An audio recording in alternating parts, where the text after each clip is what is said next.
What happens when one of Hollywood's biggest stars sits down for what should be a simple morning chat, only to face disrespect so shocking that he does the unthinkable and walks off set in front of millions of viewers? In just 38 seconds of one particular exchange, Michael Strahan's career would take a hit he never saw coming. Samuel L. Jackson arrived at the Good Morning America studio that morning, expecting a standard promotional interview. He was there to talk about his latest project, to share some laughs, and to connect with the audience who had supported him for decades. What he got instead was something completely different. The interview started normally enough. Samuel sat down on the bright yellow couch, surrounded by the panel. Michael Strahan sat directly across from him with Robin Roberts to his left and George Stephanopoulos on the far end. The cameras were rolling, the studio audience was ready, and everything seemed fine. Michael started with the first question. "So Samuel, great to have you here. Let's jump right in. Your new movie, it's got a lot of action, a lot of explosions. At your age, how much longer can you really keep doing these physical roles?" The studio went quiet. Robin's smile faltered. George shifted uncomfortably in his seat. Samuel paused, his expression changing from friendly to guarded in an instant. "My age," Samuel repeated, his voice calm, but with an edge that anyone could hear. "I'm not sure what my age has to do with anything, Michael. I'm in better shape than most people half my years." Michael laughed, but it was the kind of laugh that made everything worse. "Come on, you know what I mean. You're not exactly a spring chicken anymore. I'm just saying. At some point, don't you think it's time to pass the torch to younger actors?" Robin tried to step in, her voice gentle but firm. "Michael, I think what we're trying to ask is more about how Samuel maintains his incredible energy and dedication to his craft." But Michael wasn't backing down. He leaned forward, that same condescending smile still on his face. "No, Robin, I'm asking a real question here. Samuel's been doing this for what, 40 years? 50? At what point do you look in the mirror and say, maybe it's time to retire?" Samuel's jaw tightened. You could see it in his eyes. This wasn't just an awkward question anymore. This was disrespectful. This was crossing a line that shouldn't be crossed. "First of all," Samuel said, his voice measured and controlled, "I've been acting professionally for over 4 decades. Yes, and in that time I've built a career based on talent, dedication, and respect for the craft. Something you might want to learn about before you sit in that chair and question someone's value based on how old they are." The audience gasped. Some people started murmuring. George looked like he wanted to crawl under the desk, but Michael incredibly kept going. "Whoa, whoa, whoa," Michael said, throwing his hands up like he was the victim. "I'm just asking questions here. Isn't that what journalists do? Or are you too sensitive to handle a little honest conversation?" Robin shook her head, clearly frustrated. "Michael, that's not fair. Samuel is our guest, and he deserves respect." "I'm giving him respect," Michael shot back. "I'm treating him like an adult who can handle tough questions." Maybe that's the problem. Maybe people have been treating him with kid gloves for so long that he can't handle real talk anymore. Samuel stood up. Not quickly, not in a huff, but slowly, deliberately. He unclipped his microphone with steady hands, his face a mask of controlled anger. "Real talk," Samuel said, his voice quiet but powerful. "You want real talk? Here's some real talk for you, Michael. Real journalists don't ambush their guests. Real journalists don't use their platform to belittle people. And real professionals know the difference between asking tough questions and just being disrespectful." Michael scoffed. "Oh, here we go. The celebrity can't handle a little pushback, so he's gonna throw a tantrum and leave. Real mature, Samuel. Real mature." George finally spoke up, his voice urgent. "Michael, stop. Just stop." But the damage was done. Samuel placed his microphone on the coffee table, the small thud echoing through the now silent studio. "You know what the sad part is?" Samuel continued, looking directly at Michael. "I came here today excited to talk about a project I'm passionate about.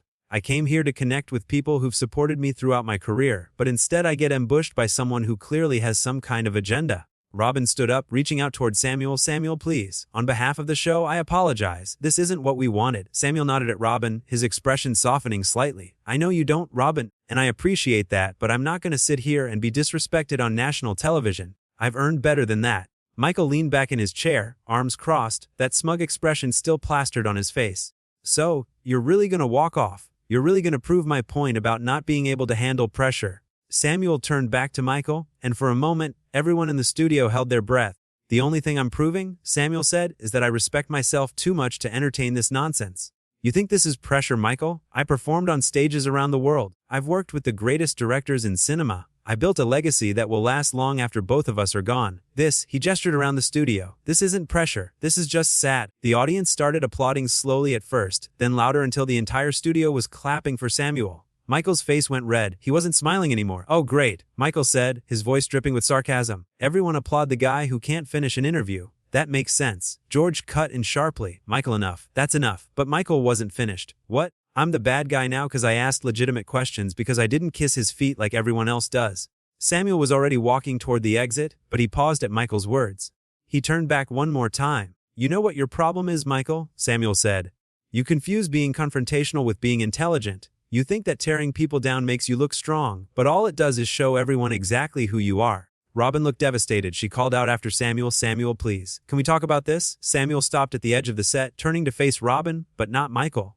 Robin, you've always been a class act? George, same to you. But I can't be part of this? I won't be part of this. Michael stood up now, clearly agitated. Fine, leave then. We don't need you anyway. There are plenty of other actors who would love to be here. Then invite them, Samuel replied calmly. I'm sure they'd be thrilled to experience your version of hospitality. The camera crew didn't know where to look. Some kept filming, others lowered their cameras. The producers in the booth were frantically trying to figure out what to do. This was live television and it was falling apart in real time. George tried one more time to salvage the situation. Samuel, we value you being here. Michael's approach was wrong. Can we take a moment, reset, and start over? Samuel shook his head. I appreciate that, George. I really do, but some things you can't reset. Some things once they're said, you can't take back. Michael laughed. Actually laughed. Oh please, you Hollywood types are all the same. You demand respect, but you don't give it. You want everyone to worship you. But the second someone treats you like a normal person, you fall apart. That was it. That was the final straw. Even Robin looked angry now. Michael, you need to stop talking, Robin said, her voice firm. Right now, you need to stop. But Michael was on a roll. His ego apparently unable to let this go. Why should I stop? Because I'm telling the truth. Because I'm not playing the game. This is exactly what's wrong with celebrity culture. They can't handle honesty. Samuel had reached the exit, but Michael's words carried across the studio. Samuel didn't turn around this time. He just kept walking.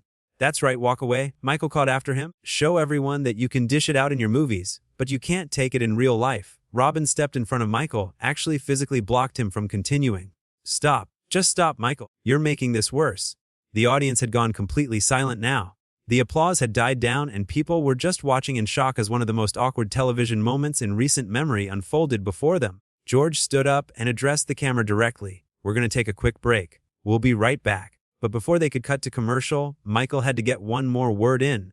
We don't need to take a break. Let's keep going. Let's talk about what really happened here. Let's talk about how entitled celebrities think they can control every conversation. Robin turned on him, her professionalism finally cracking. Michael, what is wrong with you? Why are you doing this? Michael looked genuinely confused, like he couldn't understand why everyone was upset with him. I'm doing my job. I'm asking questions. Isn't that what we're supposed to do? George shook his head. There's a difference between asking tough questions and being hostile, Michael. What you did was hostile. I wasn't hostile, Michael protested. I was honest. There's a difference. From somewhere off camera, a producer's voice called out, we're going to commercial in 5, 4, 3. But the damage was done. Samuel L. Jackson had walked off the set of Good Morning America. One of the biggest movie stars in the world had been disrespected so thoroughly, so publicly that he chose to leave rather than continue the interview.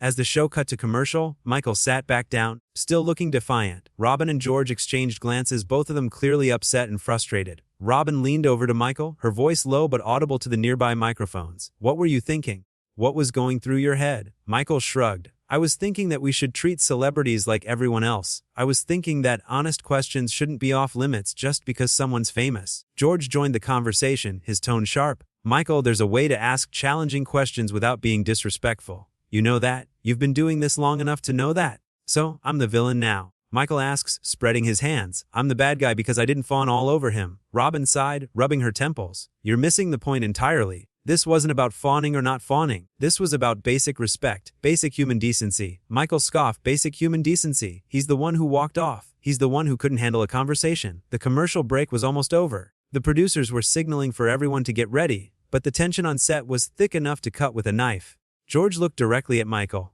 When we come back, you're not speaking. Robin and I will handle the rest of the show. You're done for today. Michael's eyes widened. You're benching me on my own show. It's not your show. Robin corrected quietly. It's our show. All of ours. And right now, you need to sit there and be quiet. The cameras came back on. Robin and George smiled professionally at the lens, but anyone watching could see the strain behind their eyes. Robin spoke first, her voice warm but measured. Welcome back. As you can see, we've had an unexpected turn of events this morning. Samuel L. Jackson has left the interview, and we want to address that. George nodded. We at Good Morning America pride ourselves on respectful, engaging conversations with our guests. What happened this morning fell short of that standard, and for that we apologize to Samuel and to our viewers. Michael sat between them silent, his jaw clenched tight. You could see the anger in his posture, the frustration in his eyes. But true to George's word, he didn't speak. Robin continued, Samuel L. Jackson is not just a talented actor. He's a professional who has given decades to his craft and has earned respect from his peers and audiences worldwide. He deserved better today. The rest of the show continued, but it was awkward. Every segment felt forced. Every smile felt fake. The energy that usually carried Good Morning America through its broadcast was gone, replaced by an uncomfortable tension that viewers at home could feel through their screen. During the cooking segment, the chef seemed nervous, as if afraid he might accidentally set Michael off. During the weather report, the meteorologist kept his update shorter than usual, getting in and out as quickly as possible. Through it all, Michael sat there, silent but seething. At one point during a commercial break, he stood up and walked off the set without a word. Robin and George didn't stop him. They just looked at each other, exhausted and frustrated. When Michael returned before they went back on air, he slumped into his chair without making eye contact with anyone. The final segments of the show dragged on, each minute feeling like an hour. Finally, mercifully, they reached the end of the broadcast. Robin delivered the closing remarks, thanking viewers for watching and promising a great show tomorrow. George added his own goodbye, his smile not quite reaching his eyes. And just like that, it was over. The camera stopped rolling. The lights dimmed slightly, and the studio audience began to file out, whispering among themselves about what they had just witnessed. Michael immediately stood and walked toward his dressing room, ignoring the producers who tried to flag him down. Robin watched him go, shaking her head slowly. What a disaster, she said quietly to George. George nodded. I've never seen anything like that, not in all my years doing this. The crew began breaking down the set, but everyone was moving slowly, still processing what had happened. People whispered in small groups, replaying the moment when Samuel stood up, when Michael kept pushing, when everything fell apart. In his dressing room, Michael paced back and forth, his phone already blowing up with messages, calls, and notifications. But he didn't look at it. He just paced, muttering to himself about unfair treatment and oversensitivity. Meanwhile, Samuel L. Jackson had already left the building. He walked out the front door, got into his waiting car, and drove away without looking back. He didn't release a statement. He didn't tweet about it. He simply left, his dignity intact, his point made. The clip of the confrontation hit social media within minutes. People who had been watching live started sharing their reactions, their shock, their support for Samuel. The hashtag started trending immediately with thousands of people weighing in on what they had just seen. Some defended Michael, saying he was just doing his job, asking tough questions that needed to be asked. But the vast majority sided with Samuel. They saw what everyone in that studio had seen: disrespect, entitlement, an ego that had gotten completely out of control. Back at the studio, emergency meetings were being called. Producers, executives, network representatives, all scrambling to figure out how to handle the fallout. This wasn't just an awkward interview. This was a public relations nightmare unfolding in real time. Robin sat in her dressing room, replaying the interview in her mind. She thought about all the times she could have stepped in more forcefully. All the moments when she could have shut Michael down before things got so bad. She felt responsible, even though she knew logically that Michael's behavior was his own choice. George was in a similar state, sitting at his desk with his head in his hands. He had worked too hard for too long to build the reputation of Good Morning America, and in the span of one interview, he had watched that reputation take a serious hit. The thing about live television is that you can't take anything back. Every word, every gesture, every moment attention is captured and broadcast to millions of people. There are no second takes, no editing, no chance to fix mistakes before they reach the audience. And Michael's mistakes had been broadcast in crystal clear high definition for everyone to see. As the day wore on, more and more people weighed in. Fellow actors expressed support for Samuel. Industry professionals criticized Michael's approach. Media analysts dissected every second of the confrontation, breaking down where it went wrong and why. Some pointed out that Samuel had remained remarkably composed throughout the entire ordeal. Even as Michael became more aggressive, more confrontational, Samuel never raised his voice. He never resorted to insults. He simply stated his boundaries, and when those boundaries were not respected, he left. That, many argued, was the mark of true professionalism. Knowing when to walk away, knowing that some battles aren't worth fighting, especially when the other person has no interest in having a real conversation. Others focused on Michael's behavior, questioning what could have possessed him to treat a guest, any guest, with such blatant disrespect. Was it ego? Was it a misguided attempt to seem tough or edgy? Was there some personal animosity that viewers weren't aware of? Whatever the reason, the result was the same. Samuel L. Jackson had walked off Good Morning America, and the entire television industry was talking about it. In the days that would follow, there would be statements and apologies and damage control. But none of that matters for this story. What matters is what happened in that studio. In those few explosive minutes when a simple interview turned into a confrontation that no one would forget.